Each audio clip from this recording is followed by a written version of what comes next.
Intervenție complicată a salvatorilor în satul Hărtopul Mare, raionul Criuleni. Ei au fost chemați să scoată doi tineri dintr-o fântână adâncă de 25 de metri. Este vorba despre o femeie de 28 de ani și iubitul ei cu 2 ani mai tânăr.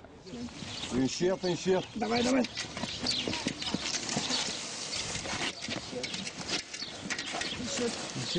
Давай, trebuie să capcata încă. Deocamdată nu se știe exact cum au ajuns cei doi în fântână. Localnicii spun că femeia ar fi fost în stare de ebrietate și s-ar fi aruncat în puț. Iubitul ei ar fi sărit după ea să o ajute, dar ambii au rămas blocați în interior. Deci cine au fost cei care au văzut întreaga scenă și au alertat oamenii legii.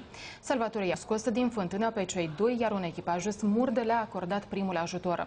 Femeia a fost transportată la spital pentru a primi îngrijiri medicale. Cazul este cercetat de Inspectoratul de Poliție Criuleni.